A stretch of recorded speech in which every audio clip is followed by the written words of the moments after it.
तो भाई, कौन है सर ज़ोहेब इकबाल? सर ज़ोहेब इकबाल एक टीचर हैं जिन्होंने 2013 के अंदर पढ़ाना स्टार्ट किया था। एक बड़ा ही अजीब सा मामला रहा कि मेरा एक बड़ा यूनिक केस था कि मैं खुद O3 के अंदर था जब मैंने O2 के स्टूडेंट्स को पढ़ाना स्टार्ट किया, यानी कि मैंने खुद O लेवल्स नहीं किया हुआ था जब मैंने पढ़ाना स्टार्ट किया। और आप देख सकते हैं कि ये जो तस्वीर है ये भी मेरे तीसरे साल की तस्वीर है। यानी कि मैं कितना छोटा सा था जब मैंने पढ़ाना स्टार्ट किया। अपने पहले बैच के अंदर आई टॉट 30 स्टूडेंट्स, अपने दूसरे बैच के अंदर आई टॉट 60 स्टूडेंट्स, अपने तीसरे बैच के अंदर I taught more than 100 students. और फिर आहिस्ता आहिस्ता हमारा काफिला बनता गया, हम चलते गए, काफिला बनता गया। मैंने जब अपनी टीचिंग करियर स्टार्ट किया था तो I had no more than a store room at my home. I had no more than 10 chairs, जो आप यहाँ पे देख सकते हैं। इनमें से कुछ चेयर्स मैंने अभी भी संभाल के रखी हुई है यादगार के तौर पे कि जब मैंने टीचिंग स्टार्ट की थी तो फिर मैंने अपने घर में एक छोटा सा सेटअप बना के पढ़ाना स्टार्ट किया था। फिर क्या हुआ, उस टाइम मुझे खुद भी नहीं पता था कि मैं कहाँ जाऊंगा, किस तरीके से मेरा करियर ग्रो करेगा। लेकिन बहरहाल हम चलते गए। और 18 साल का बच्चा, literally I was just 18 years old, just like similar of your age, और उसने पढ़ाया पढ़ाया और आज अल्हम्दुलिल्लाह 13 साल पढ़ाने के बाद, तकरीबन 7,000 स्टूडेंट्स को पढ़ाने के बाद, मोर देन 7,000 स्टूडेंट्स, कल मैं बैठा हुआ लिस्ट बना रहा था तो 7,000 तो मेरी काउंटिंग के अंदर आ गए थे। 13 साल के अंदर डिफरेंट इदारों के अंदर, जिसमें सिटी स्कूल है, जिसमें के एन अकेडमी है, जिसके अंदर जी इंटरनेशनल है और दीगर कई स्कूल्स और कॉलेजेस के अंदर पढ़ाने के बाद मैं कहाँ पे पहुंचा कि भाई, मैं आहिस्ता आहिस्ता एक अकम्पलिश टीचर बनता गया। ठीक है, मैंने बड़ी बड़ी क्लासेस के अंदर पढ़ाया, मैंने हंड्रेड्स ऑफ स्टूडेंट्स की क्लास पढ़ाई। तो आहिस्ता आहिस्ता चीजें स्टैब्लिश होती गई, चीजें बढ़ती गई। और अल्हम्दुलिल्लाह फिर कैम्ब्रिज ट्रेनिंग की, फिर कैम्ब्रिज ट्रेनिंग करने का जो है हमें मौका मिला। अल्हम्दुलिल्लाह I am Cambridge certified teacher as well, जिसने मल्टीपल टीचिंग कोर्सेज किए हुए हैं। CICTL, Cambridge International Teaching and Learning Certification हमने की। तो काफी अल्हम्दुलिल्लाह एक्सपीरियंस के बाद हम एक पॉइंट पे पहुंचे जिसमें आज अल्हम्दुलिल्लाह मैं अपने स्कूल भी ओन करता हूँ। मेरा एक छोटा सा स्कूल है जिसका नाम है लायंस स्कूलिंग सिस्टम। एक छोटा सा इंस्टीट्यूट है मेरा जिसका नाम है लायंस एकेडमी। तो काफी अल्हम्दुलिल्लाह अब तजुर्बा हो चुका है इस फील्ड के अंदर। ये था मेरा छोटा सा इंट्रोडक्शन। अब मैं बात करूंगा सब्जेक्ट के इंट्रोडक्शन के बारे में। ठीक है, सब्जेक्ट के इंट्रोडक्शन के अगर मैं बारे में बात करूं तो देखिए, हमारे पास पाकिस्तान स्टडीज की बात हो रही है। पाकिस्तान स्टडीज के अंदर हमारे पास दो पेपर्स होते हैं, हम सबको मालूम है। एक पेपर 1 होता है और एक पेपर 2 होता है। आज मेरा फोकस रहेगा पेपर 1 के ऊपर। हालांकि हम दोनों ही पेपर्स को थोड़ा बहुत डिस्कस करे होंगे, कैसे करना है, क्या रिसोर्सेज दे रहा होगा। लेकिन जो मेरा मेन फोकस रहेगा वो पेपर 1 यानी कि history and culture of Pakistan के बारे में बात कर लेते हैं। देखिए भाई, दोनों ही पेपर 75 मार्क्स के होते हैं। कितने मार्क्स के होते हैं? 75 मार्क्स के होते हैं। यानी कि अगर टोटल हम बात करें तो वन 150 मार्क्स का पेपर होता है। अच्छा, कुछ बच्चे कह रहे हैं कि मेरी वॉइस बहुत लो आ रही है। क्या ऐसा कोई इशू कोई और भी फेस कर रहा है वॉइस का? क्योंकि लिटरली मैंने, जो मेरे पास बेस्ट माइक था, मैंने अभी वही इस्तेमाल किया हुआ है। तो आई डोंट थिंक कि मेरी तरफ से कोई इशू होना चाहिए। प्लीज बेटा, कोई और भी कोई स्टूडेंट है तो मुझे प्लीज व्हाट्सएप पे इन्फॉर्म करें कि अगर वॉइस का कोई भी इशू आ रहा है तो।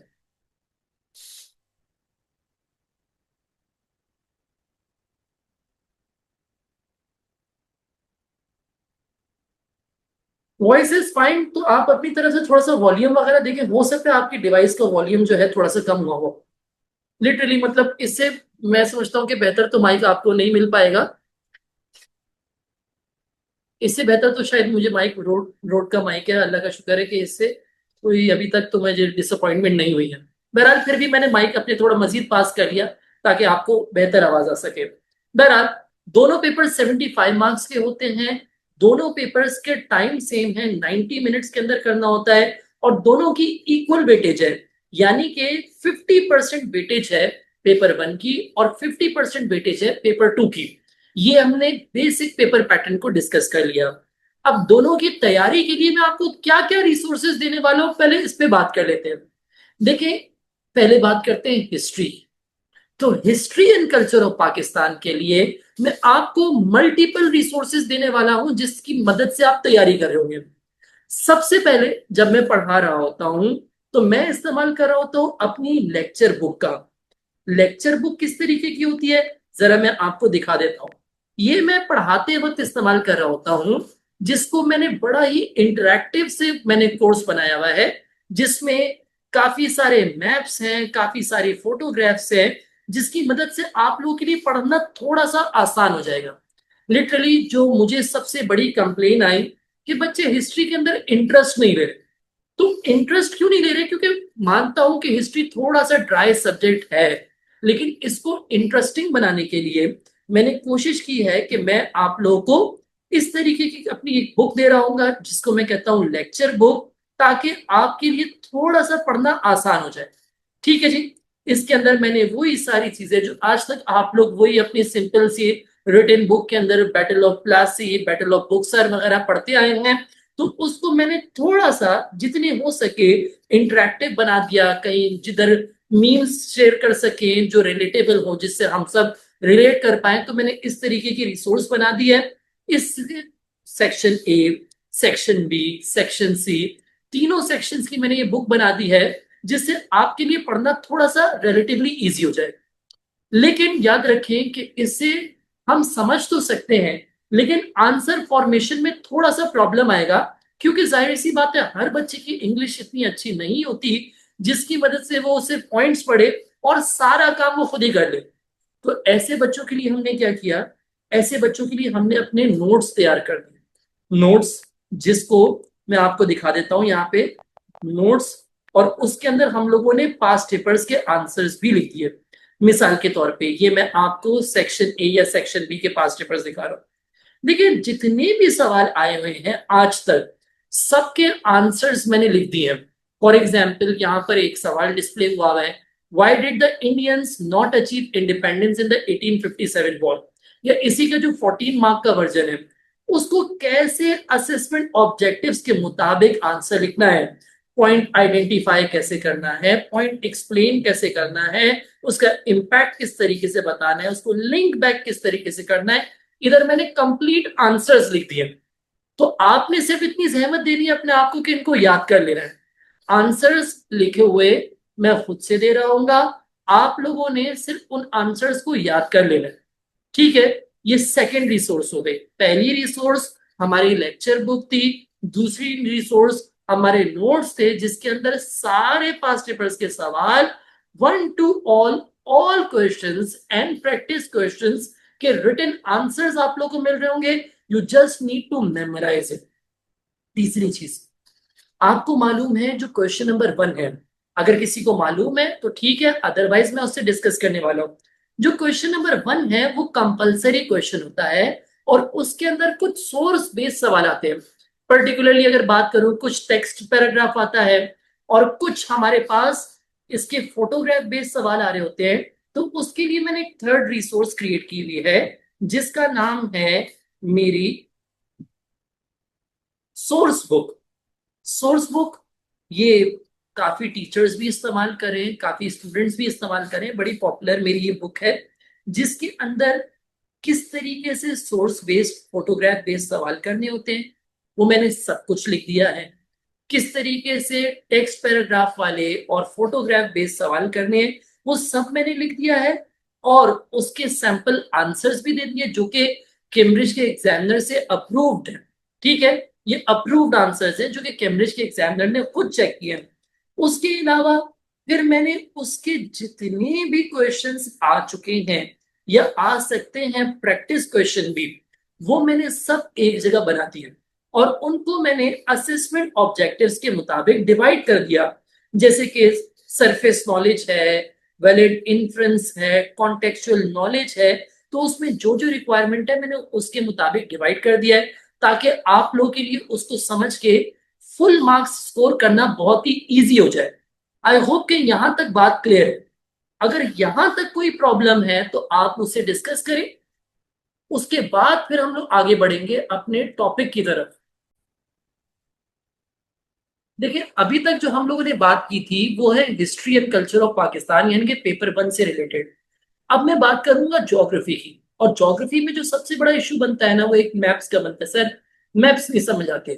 तो जब मैं ज्योग्राफी की फर्स्ट क्लास लूंगा आप लोगों को, तो बेटा मैं आप लोगों को सबसे पहले तो अपनी ये वर्कबुक या स्किल बुक आप इसको कह लें, इसकी मदद से सब सारे के सारे जो सिलेबस से रिलेटेड जितने भी मैप्स हैं सबकी प्रैक्टिस करवा दूंगा। ठीक है ना। यहाँ पे मैंने एक बड़ी वेल डिजाइन मैप्स की बुक बनाई है, जिसके अंदर जितने भी अभी रिसेंट पास्ट पेपर्स आ चुके हैं या आ सकते हैं, उन सबको मैंने कंपाइल कर दिया एक जगह। जैसे कि लाइन ऑफ लैटिट्यूड और लॉन्गिट्यूडनल लाइंस को समझना, ये बड़ा बच्चों को मुश्किल लगता है, तो हमने इससे रिलेटेड एक्टिविटीज डिजाइन की हुई हैं। उससे रिलेटेड फिर जो पास्ट पेपर्स के सवाल आए हुए हैं, हमने उसको भी एक जगह कंपाइल कर दिया है। उसके अलावा जितने भी मैप्स, जैसे कि टोपोग्राफी चैप्टर बच्चों को बड़ा मुश्किल लगता है क्योंकि उसमें मैप वर्क बहुत ज्यादा है, तो उसमें कंट्रीज के नाम, नेबरिंग कंट्रीज के नाम, प्रोविंसेस के नाम, मेजर सिटीज के नाम, टोपोग्राफिकल फीचर्स के नाम, और उससे रिलेटेड जितने भी पास्ट पेपर्स आ चुके हैं, उन सबको, चाहे वो रिवर से रिलेटेड हो, चाहे वो डेजर्ट से रिलेटेड हो, चाहे वो वेस्टर्न माउंटेन्स या दोआब से रिलेटेड हो, जितने भी मैप्स हैं वो मैं सबसे पहले आप लोगों को वर्कबुक में करवा दूंगा। इंशाल्लाह जब मैं अपने इन्वायरमेंट ऑफ पाकिस्तान की पहली क्लास ले रहा हूँ, तो मैं यहीं से स्टार्ट करवाऊंगा। ये सारी रिसोर्सेज आप लोगों को भी मिल जाएंगी। किस तरीके से मिलेंगी? देखिए, मेरी एक वेबसाइट है जिसका नाम है olevelswithzuhaib.com। ठीक है। अभी मैं खोल रहा था, शायद मेरे मुझसे कुछ स्पेलिंग की मिस्टेक हो रही है। नहीं, यहाँ पे ये रही। बेटा, यहाँ पर आप लोगों को मेरे तमाम एग्जाम प्रिपरेशन से रिलेटेड जितनी भी चीजें, रिसोर्सेज, चाहे वो टॉपिकल पास्ट पेपर्स हो, चाहे वो टॉपिक वाइज नोट्स हो, चाहे उसमें गाइडेंस का मटेरियल हो, चाहे उसमें एग्जाम से रिलेटेड प्लानर हो जिसमें अक्टूबर नवंबर की अटेम्प्ट, मई जून की अटेम्प्ट दोनों मिल जाएगी। ये जब भी जैसे ही बच्चे रजिस्टर करवाएंगे हमारे पास, उनको एलएमएस का एक्सेस मिल जाएगा। तो इसमें कुछ फ्री रिसोर्सेज भी होंगी, कुछ इसमें पेड रिसोर्सेज भी होंगी। तो जो बच्चा पढ़ रहा होगा उसको तमाम तर रिसोर्सेज का एक्सेस मिल जाएगा। ठीक है जी। तो ये olevelswithzuhaib.com जो है, मेरी वेबसाइट है। इस पे तमाम तर ये जो मैं चीजें आपको डिस्प्ले कर रहा हूं ना, ये आपको इंशाल्लाह वहां पे मिल भी जाएंगी। ठीक है जी। तो ये पहली रिसोर्स हो गई जो मेरी वर्क बुक है। अब दूसरी रिसोर्स, नोट्स या आप बुक कह लें, जो भी है। तो मैंने आप लोगों के लिए एक बहुत ही इंटरेक्टिव बुक डिजाइन कर दी है, इन्वायरमेंट ऑफ पाकिस्तान से रिलेटेड भी। क्योंकि बच्चों को अक्सर मुश्किल लग रहा होता है वो पुरानी चीजों को पढ़ना, तो अब मैंने बड़े ही इंटरेक्टिव स्टाइल में, right according to the past papers, यानी कि इसमें एक एक सवाल पास्ट पेपर का कवर हो रहा होगा। मैंने कुछ इस तरीके की बड़ी इंटरेक्टिव सी बुक, जैसे मैंने हिस्ट्री की डिजाइन की भी है, वैसे ही मैंने एनवायरमेंट ऑफ पाकिस्तान की भी डिफाइन की हुई है, डिजाइन की हुई है, जिसके अंदर जो भी सवाल पास्ट पेपर्स में आ चुके हैं, चाहे वो 1 मार्क की डेफिनेशन वाले सवाल हों, चाहे वो 4 मार्क के डिस्क्रिप्शन वाले सवाल हों, या फिर वो 6 मार्क के जो स्टेटमेंट बेस्ड क्वेश्चंस होते हैं, जिसमें हमें 6 मार्क का 2 साइड आंसर लिखना होता है, जो भी रिसोर्सेज, जो भी सवाल आ चुके हैं, वो सब मैंने एक जगह बना दिए हैं। और ये हर चैप्टर के आपको रिसोर्स मिल जाएगी। जैसे मैंने अभी आपको एग्रीकल्चर दिखाया, वैसे ही मैं आपको अब यहाँ पे फिशिंग का चैप्टर का दिखा रहा हूँ। तो इंशाल्लाह जब आप इन रिसोर्सेज की मदद से अपने आंसर्स को कंस्ट्रक्ट कर रहे होगे, चीजों को याद कर रहे होगे, तो आई डोंट थिंक कि आपको बोरिंग लगेगा। ठीक है। तो इंशाल्लाह इन रिसोर्सेज के साथ आपके लिए समझना आसान हो जाएगा। अच्छा जी, बात तो ये है कि ये तो बुक हो गई। उसके अलावा सर कोई चीज? तो उसके अलावा मेरे लेक्चर बुक भी आप लोगों को मिल रही होगी। यानी कि इसके अंदर तो डिटेल पॉइंट्स है, जैसे एग्रीकल्चर के मैंने आपको दिखाया। एक होगी लेक्चर बुक, जिसके अंदर वही सारी बात मैंने थोड़े से शॉर्ट अंदाज में की। जिस तरीके से वहां पे पूरी पूरी डेफिनेशंस थी, यहाँ पे पॉइंट वाइज एक्सप्लेनेशन है। अगर किसी बच्चे की इंग्लिश बहुत अच्छी है और वो समझता है कि वो खुद से आंसर्स को कंस्ट्रक्ट कर सकता है, तो वो यहाँ से पॉइंट्स पढ़ेगा, उनको अपने वर्ड्स में लिखेगा, और फिर उसके इंशाल्लाह वो आंसर्स लिख पा रहा होगा। ठीक है। ये मेरी दूसरी रिसोर्स हो गई। अब तीसरी रिसोर्स की बात कर रहे हैं, यानी कि हम लोग पास्ट पेपर्स की बात कर रहे हैं। तो देखिए बेटा, कोई भी सब्जेक्ट हो, चाहे वो हिस्ट्री हो, चाहे वो ज्योग्राफी हो, चाहे अगर कोई बच्चा मुझसे इस्लामियात पढ़ रहा है, तो उनको हर चैप्टर के, हर टॉपिक के रीसेंट और अपडेटेड टॉपिकल पास्ट पेपर्स मिल रहे होंगे along with the topical mark scheme. For example अगर आप ये देखिए, that is a climate chapter. ये कौन सा चैप्टर है? क्लाइमेट चैप्टर है। तो क्लाइमेट चैप्टर के 2021 से रिलेटेड, 2021 से 2026 के दरमियान जितने भी पास्ट पेपर्स के सवाल आए हुए हैं, वो सारे के सारे मैंने यहाँ पे कंपाइल कर दिए हैं। आपको इंटरनेट पे अभी कोई भी जगह रीसेंट पास्ट पेपर्स कंपाइल नहीं मिल रहे होंगे, सिवाय मेरी वेबसाइट के, जिसपे मैंने सारे टॉपिकल पास्ट पेपर्स को कंपाइल कर दिया है, ताकि आप लोग जो हैं वो ये रिलीज तो करें ही करें, लेकिन जैसे ही कोई भी चैप्टर मुकम्मल हो जाता है, उसके बाद उसके टॉपिकल पास्ट पेपर्स कर रहे होंगे। तो हम लोग ऐसा नहीं जैसे टीचर्स करते हैं ना कि भाई चैप्टर पढ़ा दिया, अब आखिर में जाके उसके पास्ट पेपर्स करवाएंगे। तो जब तक पास्ट पेपर पे आए नहीं, तब तक पता ही नहीं चला कि चैप्टर हमने अच्छे से पढ़ा था कि नहीं पढ़ा था। लेकिन जब हम टाइम टू टाइम, जैसे जैसे कोई चैप्टर खत्म हुआ उसके पास पेपर कर लिए, जैसे एक और चैप्टर खत्म हुआ उसके भी पास पेपर्स कर लिए, तो इससे आसानी ये हो जाती है कि हम लोग जो है मेक श्योर करते हैं कि काम एंड के लिए नहीं बचा हुआ। यानी कि एंड के लिए जो कर रहे होंगे वो तो एक रिवीजन होगा, उसमें ईयरलीज कर रहे होंगे, लेकिन हम लोग chapter by chapter topical mark schemes की मदद से या टॉपिकल पास पेपर्स की मदद से इसके आंसर्स भी लिख रहे होंगे। अब सवाल ये पैदा होता है, सर अगर मैं आंसर ठीक लिख रहा हूं या गलत लिख रहा हूं तो मुझे कैसे पता चलेगा? मैं तो चेक करूंगा ही करूंगा, लेकिन आपको कैसे पता चलेगा कि आपका आंसर ठीक है या गलत है? तो इसके लिए मैंने टॉपिकल मार्किंग स्कीम भी बनाई है। यानी कि जितने भी पास पेपर्स हैं उनकी मार्किंग स्कीम भी आपको मिल रही होगी, तो उससे आप चेक करके कंफर्म भी कर सकते हैं कि आया आप ठीक लिख रहे हैं कि नहीं। उसके बाद भी अगर कुछ गलतियां हैं तो डेफिनेटली मेरी टीम और मैं खुद अवेलेबल होंगे आपके 24 आवर्स क्वेरीज को आंसर करने के लिए। मेरी टीम भी अवेलेबल होगी और मैं भी अवेलेबल होगा। इंशाल्लाह आप हर बच्चे की ऑनलाइन एक ड्राइव मेंटेन हो रही होगी, जिसमें वो अपने वीकली असाइनमेंट्स और मंथली टेस्ट को सबमिट कर रहा होगा। इंशाल्लाह उसका फोल्डर मेंटेन हो रहा होगा, जिसकी मदद से इंशाल्लाह आपको एक प्रूफ के साथ मिलेगा कि भाई ऐसा नहीं कि सिर्फ हमने कहा कि हो जाएगा और इंशाल्लाह हो जाएगा और एंड में नहीं हुआ। तो आपको वीकली बेस, आपको मंथली बेसिस पे अपने टेस्ट के थ्रू, अपने अपने असाइनमेंट्स के थ्रू पता चल रहा होगा कि आपकी तैयारी कहाँ तक पहुंची। अभी कुछ बच्चे जो मेरे पास हैं वो मई जून के भी हैं और कुछ बच्चे अक्टूबर के भी हैं। तो दोनों का अलग अलग प्लानर बनेगा, दोनों की अलग अलग क्लासेस होंगी। इंशाल्लाह जिस भी ग्रुप को आप ज्वाइन करते हैं आपकी 100% प्रिपरेशन हो रही होगी उसके लिहाज से। यहां तक बात अगर क्लियर है तो मुझे ओके लिख दें, या कोई कंफ्यूजन है तो मुझसे डिस्कस कर लें और फिर मैं आगे बढ़ूंगा इंशाल्लाह। अभी हम लोगों ने हिस्ट्री और ज्योग्राफी दोनों की रिसोर्स से रिलेटेड बेसिक चीजों की हमने इंफॉर्मेशन ले ली। ठीक है, अब हम लोग बात करें असेसमेंट ऑब्जेक्टिव्स की, यानी कि आंसर्स लिखने कैसे होते हैं। आज की क्लास में मैं तमाम तर जो है वो एक एक सवाल के तो आंसर्स के असेसमेंट ऑब्जेक्टिव्स को डिस्कस नहीं कर पाऊंगा, होपफुली हम नेक्स्ट क्लास में इसको कंप्लीट कर रहे होंगे। लेकिन जो कंपलसरी क्वेश्चन है, यानी कि सोर्स बेस्ड क्वेश्चन जो आते हैं, क्वेश्चन नंबर 1 का जो पार्ट है वो मैं आज आपको समझाना चाहता हूँ। देखिए सेक्शन ए जो है इसके अंदर एक ही सवाल आता है। जरा पूरा पेपर पैटर्न अगर मैं आपको बता दूं तो देखिए हमारे पास दो सेक्शंस होते हैं। History and culture of Pakistan के अंदर सेक्शन ए होता है, that is the compulsory section, and section B होता है, that is the optional section.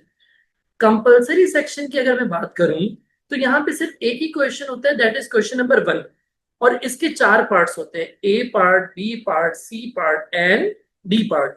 ठीक है जी। और सेक्शन बी जो होता है उसके अंदर 4 क्वेश्चंस होते हैं, जिनमें से कोई से भी 2 अटेम्प्ट करने होते हैं। ठीक है जी। अब बात करते हैं सेक्शन ए के कंपलसरी क्वेश्चंस की। इसमें जो पहले 2 पार्ट्स हैं, यानी कि पार्ट ए और पार्ट बी, ये सोर्स बेस्ड होते हैं, यानी कि किसी चीज को देखते हुए आपको आंसर लिखना होता है। अब पार्ट ए होता है 3 मार्क्स का, और पार्ट बी जो होता है that is of 5 marks. Part A जो है वो 3 मार्क्स का है, पार्ट बी जो है वो आपके पास 5 मार्क्स का होता है। ठीक है ना। पार्ट ए जो है यानी कि सोर्स ए एक टेक्स्ट पैराग्राफ वाला क्वेश्चन होता है, और उस पैराग्राफ्स में से देख के ही आपको आंसर लिखना होता है। बहुत ही इजी सा सवाल है, अभी इसको डिटेल में डिस्कस करेंगे। और जो पार्ट बी होता है, यानी कि सोर्स बी क्वेश्चन कहलाता है, ये पिक्चर बेस्ड सवाल होता है, जो कि 5 मार्क्स का होता है। यानी कि 5 मार्क्स का मतलब ये है कि इसमें कंपैरेटिवली ज्यादा असेसमेंट ऑब्जेक्टिव्स होंगे बनिस्बत सोर्स ए के सवाल के। चलो दोनों को डिस्कस कर लेते हैं भाई, किस तरीके से होते हैं भाई ये। मैं आप लोग से अब एक डॉक्यूमेंट शेयर कर रहा हूं, जिसमें सोर्स ए और सोर्स बी दोनों की डिटेल्स मैं आज की क्लास में आपको समझा रहा हूँ। देखिए भाई, पार्ट ए की अगर मैं बात करूं, it is a source based question, जो कि आपके असेसमेंट ऑब्जेक्टिव नंबर 4 को टारगेट कर रहा होता है। असेसमेंट ऑब्जेक्टिव नंबर 4 क्या है? असेसमेंट ऑब्जेक्टिव नंबर 4 है इवेल्युएशन। इवेल्युएशन मीन्स कि किसी चीज को देख के खुद से कुछ कंक्लूड करना, यानी कि खुद से डिसाइड करना कि क्या चीज है क्या चीज नहीं है, अपने अपने ओपिनियन के मुताबिक आंसर लिखना। ये 3 मार्क्स का होता है। इसको कंटिन्यूस पैराग्राफ फॉर्म में लिखना होगा इस आंसर को, यानी कि पॉइंट्स फॉर्म में नहीं लिख सकते। इसको कंटिन्यूस फॉर्म में लिखना है, पैराग्राफ फॉर्म में लिखना है। और इसके अंदर कम से कम 3 डिफरेंट पॉइंट्स लिखने हैं, ताकि आपको फुल मार्क्स मिले। यानी कि 3 मार्क 3 पॉइंट्स, 1 पॉइंट 1 मार्क के बराबर है। ठीक है। लेकिन जो आंसर है उसको आपने अपनी इंफॉर्मेशन की तरफ से नहीं लिख देना, लेकिन जो गिवन कॉन्टेक्स्ट में जो टेक्स्ट पैराग्राफ दिया हुआ है, आपने सिर्फ उसमें से देख के इसको लिखना है। ठीक है। अभी मैं क्या करूंगा, आप लोगों को एक पैराग्राफ दूंगा। हमने अभी कुछ भी नहीं पढ़ा, लिटरली हम ब्लैंक है। हमारी पहली क्लास है, हमें नहीं पता कि आप लोग को प्रीवियसली कितना आता है कितना नहीं आता। जस्ट मैंने यहाँ पे एक पास्ट पेपर का एक सवाल खोल दिया है, जिसमें सवाल क्या है, जरा सवाल गौर से सुने। कह रहे according to the source A. Source A क्या है? ये टेक्स्ट पैराग्राफ सोर्स ए है। ये पेपर में आया है, आई गेस ये अक्टूबर नवंबर 2019 का पेपर है। मैं गलत भी हो सकता हूँ, लेकिन मेरे मुताबिक ये अक्टूबर नवंबर 2019 का ही पेपर है। According to source A, what examples of enormous progress at the Muslim League made. कह रहा लाइन 1 में लिखा हुआ है कि मुस्लिम लीग ने इनॉर्मस प्रोग्रेस, बहुत बड़ी प्रोग्रेस कर ली। जिन्हें कहते हैं कि उन मुस्लिम लीग बहुत इनॉर्मस प्रोग्रेस कर रही है। अब कह रहे हैं कि उसकी कौन सी एग्जाम्पल्स इस पैराग्राफ के अंदर लिखी हुई है जो आपके सामने है। तो जरा आप लोग क्या करेंगे, मुझे ग्रुप चैट के अंदर इसका रिस्पॉन्ड करेंगे, अपनी अपनी नॉलेज से बताएं कि भाई आपको यहाँ पे क्या एग्जाम्पल्स नजर आ रही हैं। I give you 1 minute for that. देखिए माशाल्लाह से आप लोग जो आंसर्स मुझे बता रहे हैं, मुजफ्फर ने भी बताया, शजमा ने भी बताया, तो माशाल्लाह से अच्छे आंसर्स आप लोग बता रहे हैं। इसका ये मतलब है कि you are already able to understand how to write the answer, और इसमें आप लोग को ज्यादा मुश्किल नहीं आए। ठीक है। बाकी मैं अपना आंसर भी शेयर कर देता हूँ बेटा, जो मैंने लिखा था यहाँ पे। एक स्ट्रॉन्ग इंस्टीट्यूशन वाली example, capable of having long term influence वाली, the league was a great success. ये तमाम तर पॉइंट्स है जो आप इसमें लिख सकते थे। ठीक है जी। माशाल्लाह से आप लोगों ने भी ठीक बातें लिखी। आपका डिफरेंट पॉइंट भी हो सकता है, मेरा डिफरेंट पॉइंट भी हो सकता है। There were more than 3 points in that paragraph, तो इट्स ऑल राइट। ठीक है जी। अब बेटा हम लोग बात कर रहे हैं सोर्स बी के क्वेश्चन की। सोर्स बी का सवाल किस तरीके से करना है, मैं आपको समझा रहा हूं। सोर्स बी के अंदर हमारे पास 2 असेसमेंट ऑब्जेक्टिव्स टारगेट होते हैं। पहला है नॉलेज का, असेसमेंट ऑब्जेक्टिव नंबर है नॉलेज। और असेसमेंट ऑब्जेक्टिव नंबर 4 है इवेल्युएशन। भाई कौन से असेसमेंट ऑब्जेक्टिव टेस्ट हो रहे हैं? एक नॉलेज का टेस्ट हो रहा है और एक इवेल्युएशन का चेक कर रहा है। ठीक है जी। अब इसके अंदर क्या करना है, कैसे करना है, जरा तस्वीर वाला आंसर किस तरीके से करना है। बेसिकली हमने यहां पर 3 डिफरेंट काम करने हैं। ठीक है। एक करना है कॉन्टेक्चुअल नॉलेज, एक करना है सरफेस नॉलेज, और तीसरा हमें करना है वैलिड इन्फ्रेंस। अब ये क्या है भाई? Contextual knowledge, surface knowledge, valid inference, ये तीनों चीजें क्या हैं, जरा इसको समझो। अगर लेट सपोज मैं आपके पास आऊं और मैं, लेट सपोज हम एक दूसरे को जानते भी नहीं है, और हम लोग बैठते हैं और हम लोग कहते हैं कि भाई, मैं रैंडमली आके कहता हूं आपसे, यार पानी इतना ज्यादा हो रहा था मुझे लगा मैं डूब जाऊंगा। तो आप लोग भी परेशान हो जाओगे, सर कहाँ पानी हो रहा था, आपके घर में पानी आ गया था, आप कहीं सैलाब में फंस गए थे, कहीं तूफान में फंस गए थे, क्या कहाँ का पानी। भाई फिर मैंने बोला वो कॉन्टेक्स्ट बताना पड़ता है, बात को समझाने के लिए उसका बैकग्राउंड बताना पड़ता है। ठीक है जी। ठीक है। तो बेटा contextual knowledge is basically giving the background of that photograph. जो भी तस्वीर नजर आ रही है वो किसी टॉपिक से रिलेटेड होगी, तो उस टॉपिक का बैकग्राउंड बताने पे आपको कॉन्टेक्स्ट के मार्क्स मिलते हैं। और इसके मार्क्स होते हैं सिर्फ एक।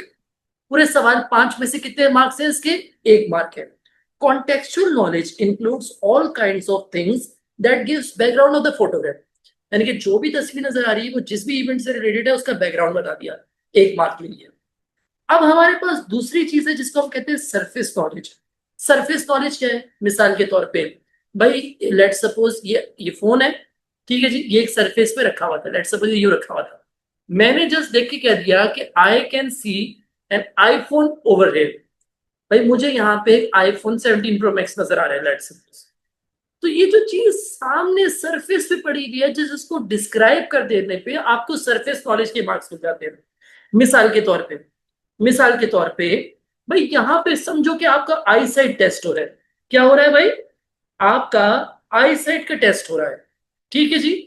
किसी नॉलेज का, किसी पाकिस्तान स्टडीज, किसी चीज का टेस्ट नहीं हो रहा। मैं कह रहा हूं कि आपका आई साइट का टेस्ट हो रहा है।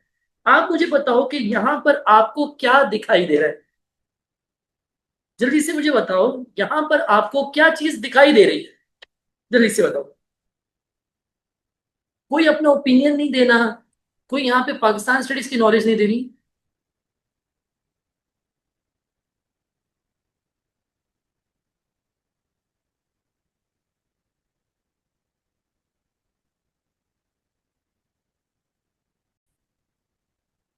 यहाँ पे एक बच्चे ने लिखा conflict between Muslims and Hindus. नहीं, ये आपकी आईसाइट का टेस्ट थोड़ी हो रहा। भाई तुम्हें यहाँ पे सिर्फ देखना है कि तुम्हें नजर क्या आ रहा है। कॉन्फ्लिक्ट नजर आ रहा है, that's your perception, that's your ability to understand it. ठीक है। जबकि दूसरी बच्ची ने लिखा I can see 2 elephants marked as Muslims India and Hindu India, that's what I can see as well. ठीक है। तो जस्ट जस्ट समझो, आपको बताना है कि आपको नजर क्या आ रहा है। अच्छा, जब इतना बता दिया आपने तो जरा आप ये भी बता दें कि ये दोनों हाथी क्या कर रहे हैं, आपस में क्या कर रहे हैं ये हाथी। अगर आप इनको गौर से देखें तो ये क्या कर रहे हैं हाथी?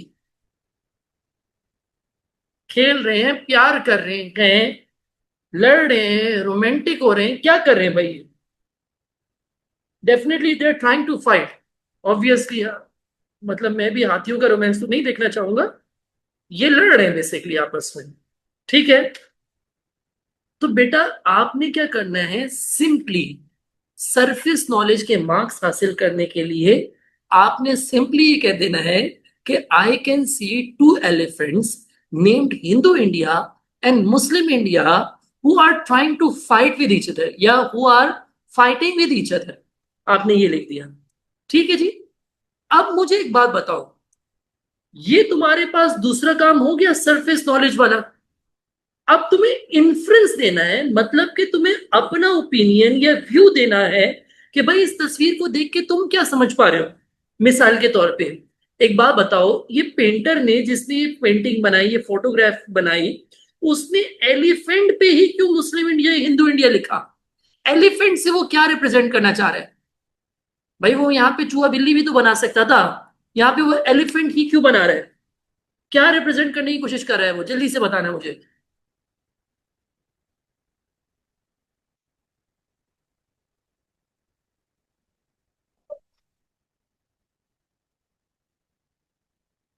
जल्दी से बताओ मुझे बेटा, कि वो मेजर पावर है या पावरफुल फोर्सेस हैं? बिल्कुल ऐसे ही, बिल्कुल ऐसे ही। तो अब देखो बेटा, दिस इज योर ओपिनियन। हो सकता है हाथी को कैल्शियम की डेफिशिएंसी हो, आयरन की डेफिशिएंसी, कमजोर आती हो। लेकिन बस मेरा ओपिनियन ये है कि एग्जामिनर ने इसलिए हाथी बनाया है ताकि वो दिखा सके कि ये बहुत पावरफुल फोर्स है। तो बेटा जरा इधर देखते हैं कि एग्जामिनर ने किस तरीके से एक्सपेक्ट किया इसको। सबसे पहले हमने लिखा I can see in the photograph that two elephants are clashing with each other. यहां पे हमें सरफेस नॉलेज के मार्क्स मिल गए. फिर हमने कहा आई थिंक, यहां से अपना ओपिनियन या आई कैन इन्फर, बेहतर ये क्या आप ऐसे लिखते, I can infer from looking at the source that it is a fight between two powerful sides. यानी कि हाथी से क्या रिप्रेजेंट करने की कोशिश की कि ये बड़ी साइड्स है, ये पावरफुल साइड्स है, ये पावरफुल फोर्सेस है. ठीक है जी. वो are determined and wanted different things, जो डिफरेंट चीजें चाहते हैं, डिफरेंट काम चाहते हैं. ठीक है, तभी वो आपस में लड़ रहे हैं. तो that is your opinion, that is influence. अब देखो, एक मार्क मिला बैकग्राउंड बताने पे, एक मार्क मिला सरफेस नॉलेज पे, एक और मार्क मिला वैलिड इन्फ्लुएंस पे. ये 3 मार्क्स हो गए, 2 मार्क्स अभी भी रह गए. वो मजीद 2 मार्क्स कब मिलेंगे? जब हम एक और पॉइंट इस तरीके से एक्सप्लेन करेंगे. ठीक है जी. अब किस तरीके से एक्सप्लेन कर सकते हैं, जरा क्विक करते हैं. जैसे कि यहाँ पे एक अजीब सा क्रिएचर बैठा हुआ है जो कि तंग आया हुआ है और कह रहा है no more of that, I am leaving. अच्छा जी, क्योंकि यहाँ पे थोड़ी पिक्चर क्वालिटी इतनी अच्छी नहीं है, थोड़े से पिक्सेलेट हो गया है ये, तो हमें नजर नहीं आ रहा है. लेकिन मुझे इसके मालूम है कि इसके सर पे जो पट्टी बंधी हुई है ना, इस पे लिखा होता है एटली. क्या लिखा होता है? एटली. और एटली कौन है बेसिकली? यहाँ पर नीचे उसने लाइन लिख के भी दी कि Attlee was the British prime minister between 1945 and 51. तो बेसिकली ये बीच में जो अजीब सा क्रिएचर दिखाया हुआ है, he is representing the Britain's prime minister whose name was Attlee. उसका नाम क्या था? एटली. और एटली क्या कह रहा है? No more of that, I am leaving. तो सरफेस नॉलेज कैसे करूंगा? सिंपली कहूंगा I can see that a strange creature named Attlee is saying no more of that, I am leaving. कभी क्लास में टीचर ने कहा ऐसा, no more of that, I am leaving, मैं जा रही हूं, मैं जा रहा हूं, ऐसा कहा है कभी टीचर ने? हाँ जी. कभी ऐसे कहा है मैं जा रहा हूं, बस क्लास बहुत हो गया, मैं मुझसे बर्दाश्त नहीं, मैं जा रहा हूं? तो मुझे बताओ कि कैसी सिचुएशन में, एटली कैसी सिचुएशन में है, उस वो क्या फील कर रहा है जिसकी वजह से वो कह रहा है कि no more of that, I am leaving. अपना ओपिनियन शेयर करो इस पे.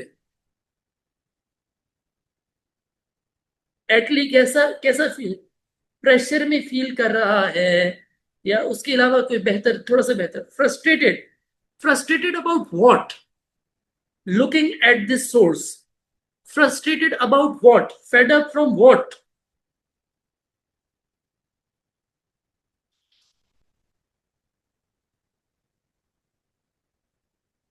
Fade up from what? Because of the continuous clashes between the major, यानी कि he is fed up of the fighting between Hindus and Muslim. So this is your opinion. This gives you the marks for valid inference. Are you getting me?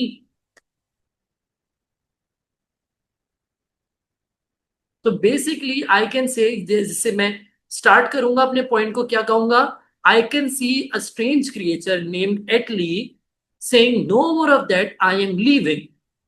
So I can infer from this source that Atlee is tired, yeah, is frustrated, yeah, is fed up of fighting between the fightings between the Hindus and the Muslims. This gives me complete 2 marks, additional 2 marks. That is how I'm going to score 5 out of 5 marks. My dear students, I hope कि आप लोगों को source based questions दोनों समझ आ गए. अगर नहीं भी समझ आए और मजीद प्रैक्टिस रिक्वायर है, तो we have a complete session. हमारे पास एक पूरा सेशन है जिसके अंदर हम मल्टीपल कोर्सेज कर रहे होंगे, मल्टीपल सवाल प्रैक्टिस कर रहे होंगे. इसके लिए मैं आपको पहले भी बता चुका हूं कि मैं एक पूरी अपनी एक सोर्स बेस्ड बुक बनाई हुई है जो आप लोगों को मैं शेयर कर रहा ओवर माय वेबसाइट. तो उसमें आप लोग देख सकेंगे कि एक एक सवाल, उसको मैंने असेसमेंट ऑब्जेक्टिव्स के अंदर किस तरीके से तोड़ा हुआ है, ताकि आप लोगों के लिए इस सवाल के अंदर मैक्सिमम मार्क्स हासिल करने को मैं आसान बना सकूं. आई होप कि यहां तक बात क्लियर है. और पाकिस्तान स्टडीज की क्लास को, आज इस ओरिएंटेशन क्लास को मैं आज यहाँ पे एंड कर रहा हूँ. इसकी रिकॉर्डिंग आपको ड्राइव के थ्रू